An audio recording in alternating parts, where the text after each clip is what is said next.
verið velkomin í Hina Reykjavík. Í dag ætlum við að svara þeirri spurningu hvernig útrýmum við fátækt.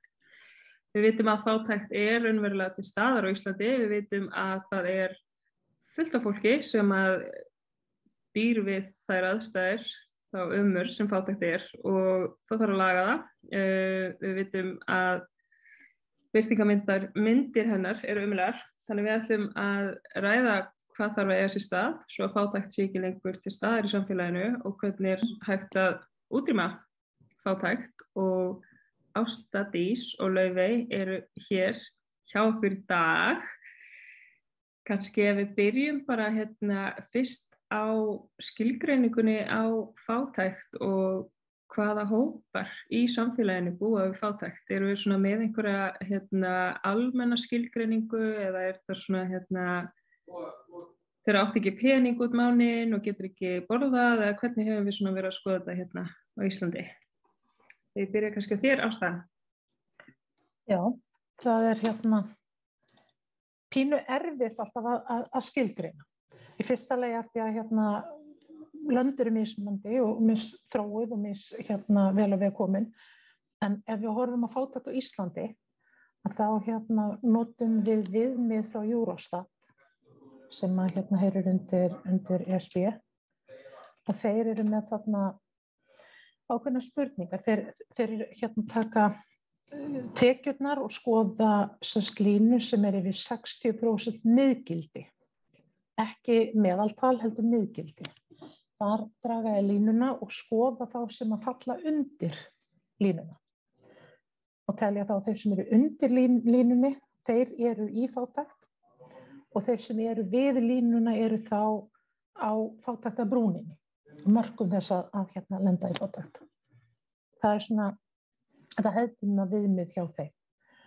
En svo eru þessar spurningar sem eru notaðar til að skoða aðeins nánar og þær svona draga það kannski aðeins betur fram hvað það í rauninni sem að að. Eins og bara til dæmis getur mætt óvæntum útgjöldum ef eitthvað kemur upp á. Og það ansi stór hópur á Íslandi sem að getur það ekki.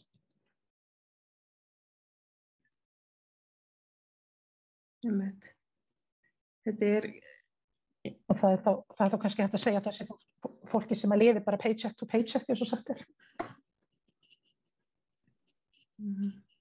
Svona working poor á ensku. Erum við með eitthvað íslenskt heiti yfir það? Nei, við ekki eitthvað sem svona jafn snappy. Ekki svona sem að hljómar en við höfum talað bara útivinnandi fólk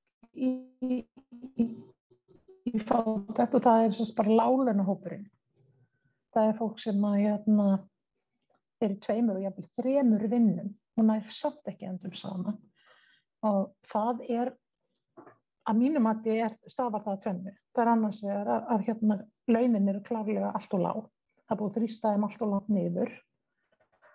Og hins vegar að týndi ég ætla að segja. Húsnæðiskostnaðurinn, það kannski... Já, það stór þáttur. En já, tölum bara smástund, það kemur. Já, náttúrulega launin, allt of lág, þannig það fyrsta krafan, hvernig útrýmum við fátækt. Það náttúrulega að fólk geti lifað mannsæmandi lífi af laununum sínum, þannig að það þurfi ekki að vera í 2 til 3 vinnum. Já, og svo það við erum með fáránlega skattleysismörkin, það fáránlega lág. Það þau ekki nema 178.000. Það bara alveg út í hött, þannig að það líka þetta innbyggða refsikerfi, það var það sem ég ætlaði að segja.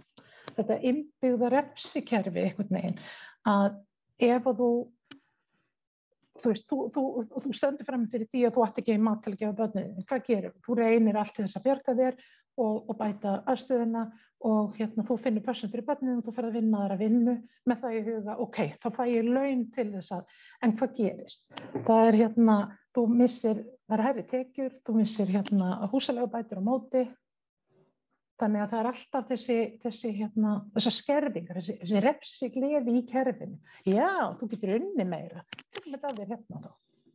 Þannig að það ekki eins og sé verið að styðja við fólk til dáða, til að verða sjálfbjarga. Það alltaf eins og sé verið að slá á puttan á þér fyrir að reyna að bjarga þér á eigin velli.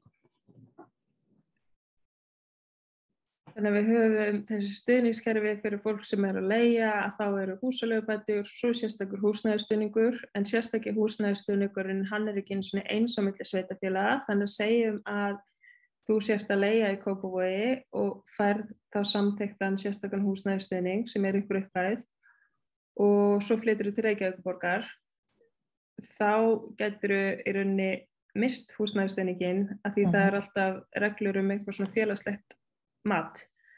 Þetta kannski dálítið mikið í einni setningu, þannig ég ætla kannski að byrja á byrjunni að sérstakur húsnæðisstuðningur í rauninni svona sá stuðningur sem veittur til tekjulágra til að greiða fyrir húsnæðiskostnað og þetta á hendi sveitarfélagana.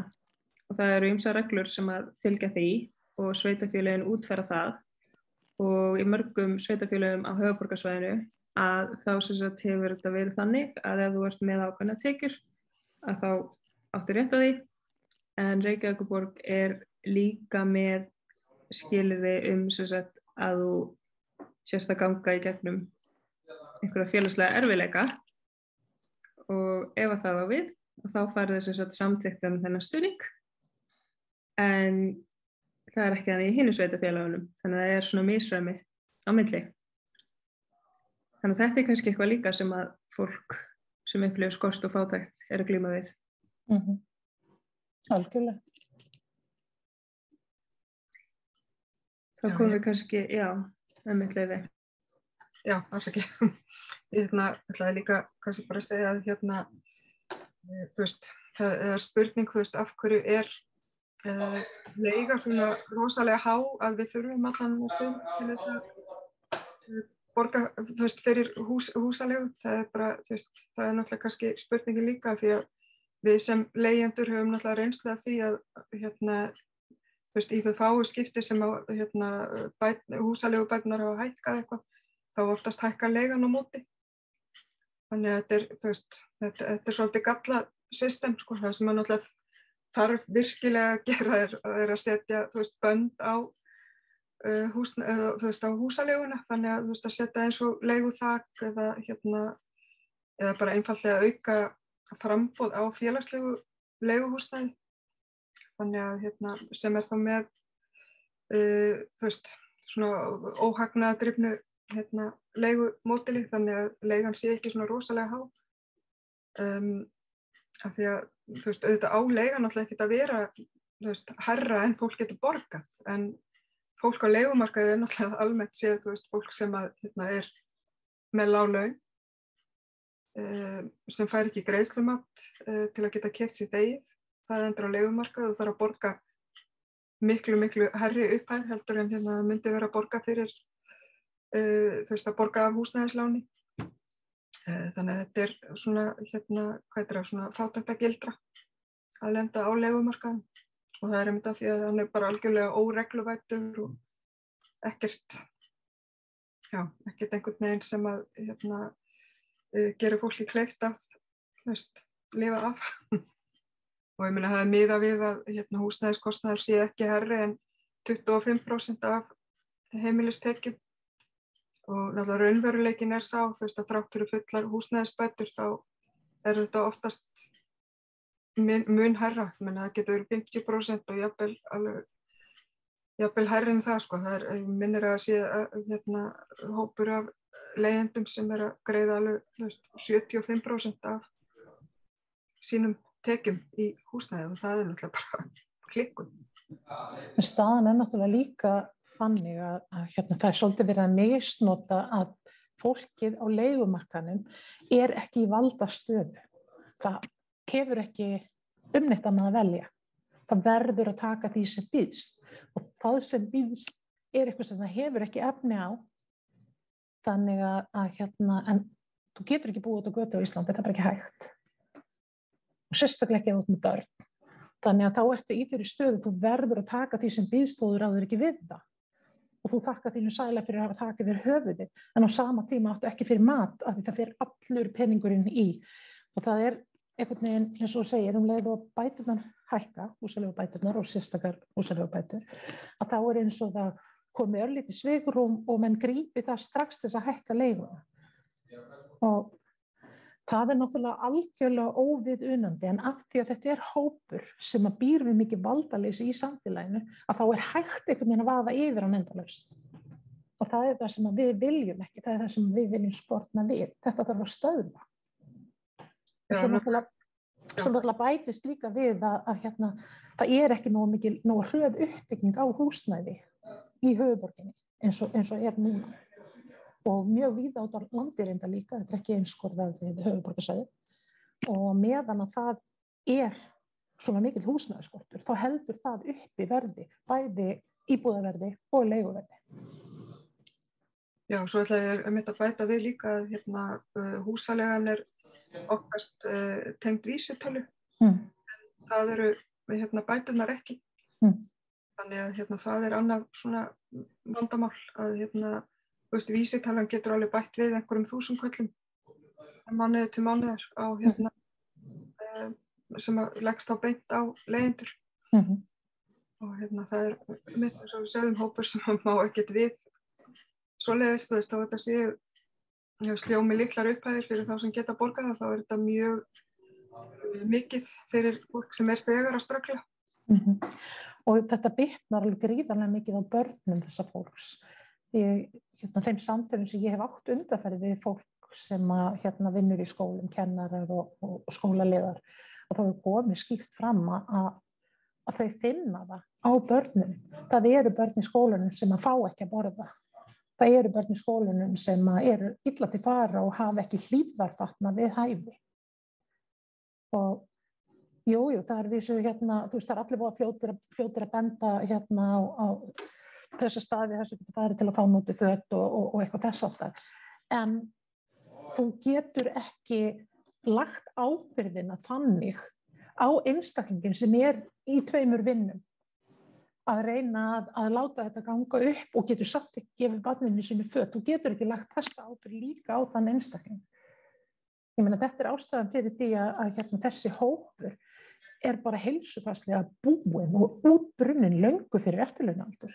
Og rannsóknir sem sýna það, en þetta þá næsta krafa, það sé bara byggt fyrir fólk húsnæði sem hentar þeirra þörfum, og þá það spurningin, af hverju það ekki gert, af hverju þykja bara í lagi að vera í samfélagi þar sem fullt af fólki bara býr við þessa streitu valdandi aðstæður. Þið með svörin við því? Af hverju hefur þetta bara fengið að vera hér?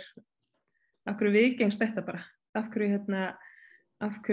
það þannig að fullt af fólki greiðir 70% á ráðstöfunni tekið sínum í leigu, það bara fast og einmitt að velja á milli hvort það að kaupa mat eða hríðarfatnað fyrir börnin sín?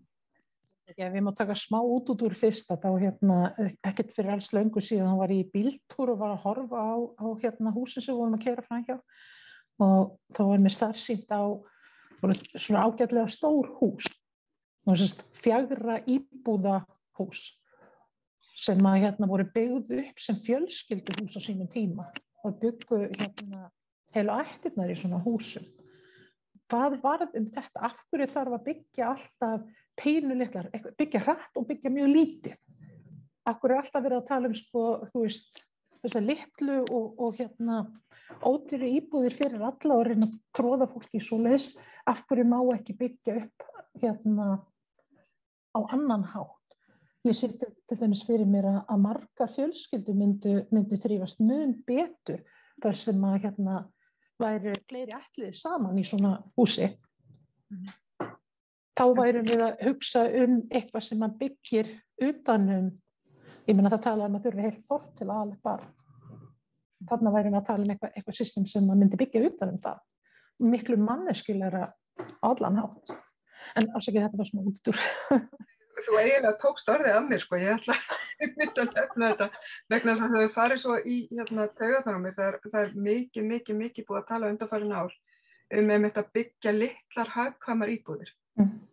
Og mér finnst þetta svo pirrandi vegna þess að, þær eru ódýrari, en af hverju á fátækt fólk að þurfa að búa í einhverjum holum?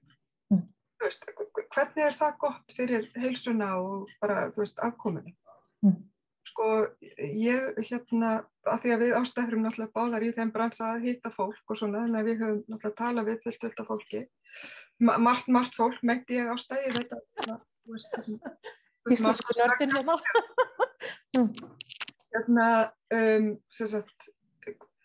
þessar íbúðir, ég veit alveg að margar þessar íbúðir eins og sem að Bjarg hefur verið að byggja og fleira, ég hef bara heyrt frá fólki sem hefur skoðað þessar íbúðir, þær eru voða fínar og allt það, en þær eru margar hverjar ansi litlar hef ég heyrt, ég hef ekki skoðað þær sjálf þannig að ég veit það ekki, en ég set alveg virkilegt spurningamerki við þetta einmitt og svo stundum ekki geymsla og eitthvað hitt og þetta. Þannig að ég eiginlega bara spyr mig, það er búin að vera uppbygging og allt það, við vitum náttúrulega meiri hlutin er fyrir ríkari íbúa landsins en ekki fyrir okkur, en þessi litla prósenta sem er ætluð okkur venjulega fólkinu, það virðast einhvern veginn vera íbúðir sem að, eru kannski ekki endilega, framtíðar heimili. Ég veit ekki, ég allavega segi fyrir mig að ég er svona manneska sem mér finnst gott að vera heima. Já, þarna komum við svolítið aftur inn á valdaleysi. Við eigum ekkert val. Ég veit með sjálfa mig, ég hef komið inn í íbúð hjá Bjargi og íbúðin sjálf var í rauninni bara mjög fína mörgu leyti, en það var umhverfið í kringum hana sem að hugnaðist mér ekki. Ég sagði ekki fyrir mér leið eins og ég væri á umferðareyju og ég sá fyrir mér að ég hefði aldrei getað sætt mig við að búa við þær aðstæður með börn. Og hvað var að eiga val fyrir okkur sem að bara af því það verður líka að horfa hvernig líður einstaklingum. Það er ekki bara nóg að hafa þak yfir höfuð og svo bara ef þið líður ömurlega illa bara sorry með þig. Það er líka alltaf svolítið þetta viðhorf að einmitt svona beggars can't be choosers. Akkurat.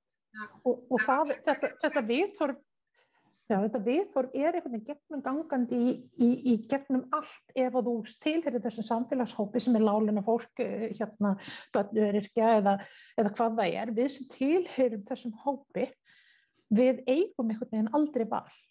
Og svo er alltaf verið að segja, já, en þið gæti nú gert þetta, en það er ekki að eiga frjálst val. Ef þú farið 2 vondakosti og átt að velja á milli þeirra, er það frelsi? Er það frjálst val? Hjálpa það þér að líða eitthvað betur? Nei. Já, þetta er svolítið svona viðvarandi og ég held einhvern veginn að þetta viðhorf er einhvern veginn svo, það er svo rótgróið oft inn í hugum okkar. Við jafnvel stöndum okkur sjálf að því að við Algjörlega, já. En þetta er einmitt bara spurning og það er líka, það er annað, það er þessi rosalega svona skortstefna á öllu, og það er, af hverju er ekki nóg að húsnæði, er ekki allt í lagi, að það sé of mikið framboð.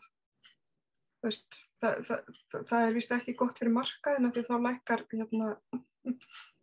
lækkar verðið. Það er gott fyrir fjárfesta, en af hverju erum við að hugsa fjárfesta? Þetta er spurning mannréttindi og að eiga heimili. En það er af því að til miður að þá búum við í kapítalísku þjóðfélagi og hvort sem okkur líka betur að verða, þá er það staðan og en það þýðir samt ekki að það sé ekki hægt að vekja þá sem stýra til umhugsunar. Það þýðir ekki að það sé ekki hægt að fá kapitalistana til þess að hífa halan. Ef við erum á halanum, þeim sem hafa það síst í samfélaginu, það sé ekki hægt að hífa halan aðeins upp og gera bara samfélagið okkar manneskjuna. Ég meina, í alvöru tala, þá þeir græddu kannski 1% minna. En núna erum við, já, við erum komið með tekjurnar, það þarf að hækka tekjur, láglauna fólks, öryrkja, fólks af fjárhagsaðstoð, fólk sem með lág tekjur, það þarf að byggja húsnæði sem að hentar fólki. Erum við þá á góðum stað? Við tölum valdaleysið og við tölum fólkið sem að stjórnar. Það líka rót vandans? Hvernig lögum við það? Það fólki sjálft sem að hefur búið við þessar aðstæður eða í þessum aðstæðum sem ætti að fá að stjórna? Hvernig lögum við þessa skökku mynd? Munum við ekki alltaf fá sömu niðurstöðuna? Ef að fólkið sem að bara þekkir þetta ekki að stjórna, getum við einhvern veginn biðla til þeirra að búa til manneskjulegri borg eða manneskjulegra samfélag. Hvernig lögum við þessa skökku mynd? Hvernig sannfærum við fólk að fátæka fólkið eigi líka skilið að búa í stórum húsum, í rúmgóðum íbúðum, það er skilið að fá laun sem duga. Ég held að sé líka annað sem að í frósin. En bara myndin, við heyrum hljóðið. Ok, hérna hætti áfram að tala.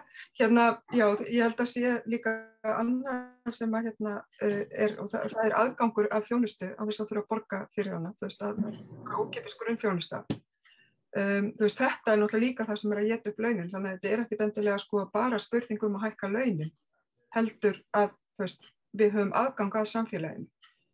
Ef að þjónusta og ekki bara nauðsynleg þjónusta, þetta líka bara svona eins og það sem við gerum til þess að afþreying og ýmislegt að við höfum meira aðgengi að svoleiðis án þess að þurfa að borga fyrir allt. Við erum alltaf stanslaust að taka upp veskið. Við þurfum að borga fyrir lækni, við höfum náttúrulega ekki efni á að fara til tannlæknis nema bara þegar það er orðið virkilega slæmt. Til að láta rífa úr? Já, bara til að láta rífa úr og það kostar eða eitthvað. Og þannig að það er svolítið þetta líka, að það er hægt að hækka launin, alltaf biðjum að hækka launin, en ef allt hitt hækkar alltaf á móti, þannig að bara hverfa launin okkar og þetta étur launin upp. Þetta er sama máli að við erum að tala eins og með húsnæðisbæturnar. Það er, af hverju er ekki bara öll þjónusta aðgengileg? Og náttúrulega bara aðgengi okkar að menntun, aðgengi okkar að heilbrigði, aðgengi okkar að bara, öllu.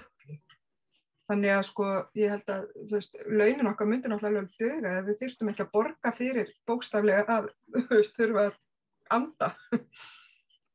Það er eitt í þessu sem að mér persónulega finnst mjög mikilvægt. Mér finnst mjög mikilvægt ef það væri hægt að niðurgreiða eða hafa sálfræðiþjónustu fría fyrir fólk úr þessum hópi. Og þar komum við að mínum að einum af stóru kjörnum í þessum vanda. Það er að fólk sem að býr við fátækt á það sameiginlegt að hafa að baki áföll og oft röð af áföllum sem að ekki hefur verið unnið úr. Og þegar að það kemur til samans við efnahagslegar aðstæður, og þá ertu búin að brjóta einstaklingin það mikið niður að einstaklingnum finnst hann sjálfur ekki geta staðið jafnfættisöðum. Hann er ekki að leitast eftir því að vera virkur út í samfélagið vegna þess að hann hefur ekki trú á sjálfum sér, vegna þess að honum finnst hann vera síðri manneskja heldur en næsti maður sem ekki glímir við fátækt. Þannig að við erum að tala bara algjörlega frá innsta kjarna, frá grunninum. Þessir einstaklingar sem búa við hvað sem kallar tróma eða áföll að baki sem aldrei hefur verið unnur úr, þeir eiga ekki sömu tækifæri út í lífið og aðrir. Og ef við ætlum að breyta þessu þannig að við ætlum bara að eyða fátækt, þá þurfum við svolítið að fara tilbaka í þennan kjarna og gefa fólki tilbaka sjálfsvirðið, reisnina, byggja aðeins upp sjálfsmyndina. Þá fyrst getur fólk komið auga á þau tækifæri sem við getum boðið þeim upp á. Þannig að þetta er ekki bara spurning peninga, hendum peningum í fólk og það bara gera eitthvað úr því. Nei, þetta spurningu að hérna, gefum þeim rými í samfélaginu, gefum þeim sem sagt, sjálfsvirðinguna tilbaka og síðan getum við fara að byggja upp tækifæri sem þau geta nýtt sér. Það sé líka svo mikilvægt að þetta sé aðgengilegt og gjaldfrjálst aðgengi af því þeir eru að hugsa að fara til sálfræði að þetta sé ekki það sé bara tryggt að þú getur farið í þá tíma sem þú þarft að fara í, ekki bara eitthvað herðu, það búið að tryggja hérna 10 tíma, ætlar að fara að opna eitthvað og svo hvað, það sé bara tryggt, þú mynd ná að vinna úr þínum málum og þarft ekki að hafa áhyggjur, ekki eitthvað svona, er ég að byrja að opna og hvað svo, að því tíminn kostar, ég veit ekki sem hvað tíminn kostar, það sé bara alveg tryggt. Ég held að kosti 17.000 ef þú ert ekki með það neitt niðurgreitt. Fólk er ekkert að fara að opna. Fólk er ekkert að fara að opna á eitthvað, maður heldur þessu bara niðri að því að, af hverju að opna að þú getur ekki hleypt þetta út, betra að halda þessu bara niðri og læstu ægilega. Svo er svo sorglegt að hérna, þeir sem að hafa kannski gert allt til þess að hérna, geta fengið nokkra tíma, að ok, þeir fá kannski nokkra tíma hér, svo hérna, líður ykkur tími þangað til þeim tekst að fá hérna, fleiri tíma og þá er þessi einstaklingur sem var að vinna með hann er farinn og þá þarftu raunin að byrja upp og nýtt með næsta aðila. Og þegar þú ert að fara í gegnum svona hluti, þá ertu svolítið að endur upplifa og það getur jafnvel verið sárara, af því að þú kannski lokaðir eitthvað niður, ýttir því frá þér og það getur jafnvel verið sárara að fara í gegnum það aftur og það að fara í gegnum það aftur og aftur bara, til þess að koma nýrri mannesku inn í málið, það rýfur þig einhvern veginn á hól og bara berar þig aftur og endanum þá gefstu upp á að reyna. Mér finnst einmitt ef ég má aðeins koma að því að svona, eins og náttúrulega þetta kerfi með sjúkratryggingar og allt þetta er einmitt alltaf bara x mörg skipti, en ég meina eins og til dæmis sálfræðimeðferð, ég náttúrulega bara, þetta er eitthvað sem tekur tíma, það þýðir ekki bara henda í þig 10 tímum, þetta eru 10 tímar, hvað er þetta mikið, þetta eru cirka 2,5 mánuðir ef þú ferð vikulega, og ég meina, það veit eftir að sá tími er ekki langur sem meðferðarúrræði. Nei, og þú ert jafnvel að vinna í einhverjum 30-40 árum. Akkurat, þannig að það er svona alveg spurning hvort að þetta átt náttúrulega bara að vera frítt aðgengi, ég meina sálfræðiþjónusta á náttúrulega bara að vera inn í heilbrigðiskerfinu og hluti af því. Við eigum að geta gengið til sálfræðings alveg eins og bara til heimilislæknis. Ég trúi því og takmarkað, ég meina það er enginn sem útlutar okkur hvað við megum bara oft til heimilislæknis.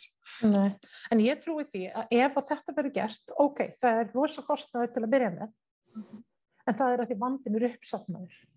Ég held að þetta sé ekki rosa kostnaður alltaf, ég held að það sé bara rosa kostnaður til að byrja með og svo verður ávinningurinn, fjárhagslegur ávinningur af því að byggja upp heilsteypt fólk. Ég held að sé bara óverðmetanlegur. Já, svo við tölum ekki líka bara að byrgja brunninn, ef þetta er aðgengilegt þá er það náttúrulega heilmikið, að fólk geti farið þegar það er mikið sem liggur á því, bara banta tíma. Þá ertu komið með það að fara að vinna úr áföllunum bara í kjölfarið á þeim, bara fljótlega eftir að þú verður fyrir áfalli, þú getur farið og fengið aðstoð við að vinna úr því, þá ertu ekki komið með þann uppsafna á vanda og þetta mikla niðurbrot sem að leiðir þig í aðstæðu fátæktar. Þetta er einmitt líka bara með, eins og með allt, með talþjálfun, með sjúkraþjálfun, og allt þetta sem er einmitt svona í gegnum sjúkratryggingar, þú færð alltaf bara x marga tíma í senn og jafnvel þó þú sért með meðfætt vandamál. Já, það þarf alltaf að vera endun í allt, þetta er náttúrulega bara að fara. Það er þannig núna, það held ég allir rétt á því að fara og tala við heilsugæsluna sína og þar getur fengið þetta held ég frá 3 og upp í 10 tíma eftir því hversu stóra flóki vandi er. En það er það sem er svo slæmt að 10 tímar ef að vandinn er stór, það er bara, svo við segjum á íslensku, ekki byrnu þess að geta. Menn þetta er klukkutími í senn, þetta er ekkert, það tekur lengri tíma fyrir þetta, fyrir bara sálfræðingin og sjúklingin að tengjast og kynnast. Akkurat. Þannig að þetta mjög, þetta of lítið. Fáránlegt að takmarka svona aðgengi að sjálfsagðri heilbrigðisþjónustu. En ég held líka að láglaunastefnan sem er ríkjandi í dag, af því að öll fyrirtæki verða að bera arð, geta greitt út eigandum sínum og hluthöfum arðgreiðslur, þetta snýst allt það, að þetta stefna sem bara að keyra hálfan heiminn í fátækt í dag. Og í svona litlu landi eins og okkar, þá finnst mér bara svo út í hött að það skuli ekki, af hverju þurfum við alltaf að gera þetta eins og einhver aðrir í heimum. Hugsum fólkið í okkar litla landi Gerum þetta að mannsæmandi lífi. Ég meina það ekki, við höfum engan áhuga að vera öll rík. En bætum stöðuna þannig að allir hafi þak yfir höfuðið og þá ég að tala þak sem hentar. Þak sem hentar þinni fjölskyldu þannig að fjölskyldunni lífi vel. Og mannsæmandi tekjur, þetta snýst ekki það að við séum að biðja að fá eitthvað ókeypis. Aldrei. Gerum bara samfélagið okkar að bara góðu samfélagi þar sem fólki líður vel. Sammála því. Eitt samfélag fyrir alla.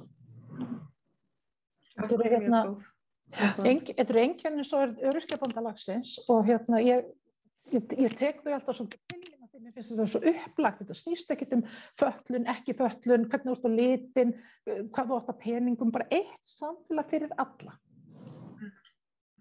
Nákvæmlega. Getum gert þetta. Við getum gert það. Við erum fólkið. Já, og hér eru við búin að útlista 3 þætti í vegferðinni að því að útrýma fátækt. Við þakkum ykkur kærlega fyrir að vera með okkur hér í dag.